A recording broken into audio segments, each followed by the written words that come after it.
ఆరోగ్యమే మహాభాగ్యమని మన పెద్దలు ఎప్పుడో చెప్పారు. కానీ ప్రపంచం మొత్తం డబ్బు చుట్టూనే తిరుగుతుంది. ఆరోగ్యం పర్ఫెక్ట్గా ఉంటే దేన్నైనా సాధించవచ్చనే నమ్మకం వస్తుంది. కానీ ఈ జనరేషన్ వాళ్ళందరివి దిక్కుమాల ఫుడ్ హ్యాబిట్స్.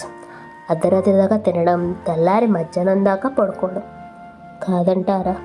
ఎంతసేపు డబ్బు సంపాదించాలి, వేరే వాళ్ళకన్నా నాకు ఆస్తులు ఎక్కువ ఉండాలని అనుకుంటారు. కానీ ఆరోగ్యం, బంధాలు విలువ తెలుసుకోలేరు.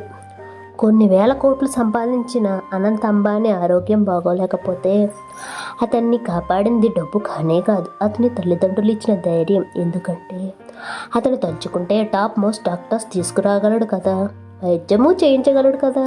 కానీ ఆరోగ్యాన్ని ఇవ్వలేరు. అతని తల్లిదండ్రులు మాత్రం తనకు సమస్యలను ఎదుర్కొనే ధైర్యం ఇచ్చారు. గుర్తుంచుకో, డబ్బు ఉంటే ఏదైనా సాధించవచ్చని అంటారు, కానీ ఆరోగ్యాన్ని కాపాడుకోలేము. మీరు అడగవచ్చు, డబ్బు ఉంటే డాక్టర్లు వచ్చి వైద్యం చేసి ఆరోగ్యం బాగు చేయవచ్చని.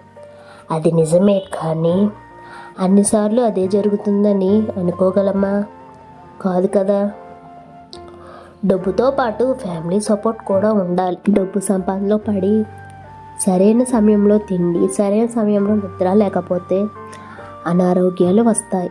ఫ్యామిలీకి కూడా సమయం ఇవ్వకపోతే బంధాల మధ్య పీటలు వస్తాయి. గుర్తించుకోండి, డబ్బు సంపాదించండి, కానీ ఆరోగ్యాన్ని కూడా నిర్లక్ష్యం చేయవద్దు. ఆరోగ్యంగా ఉన్న వ్యక్తి ఏదైనా సాధించవచ్చు.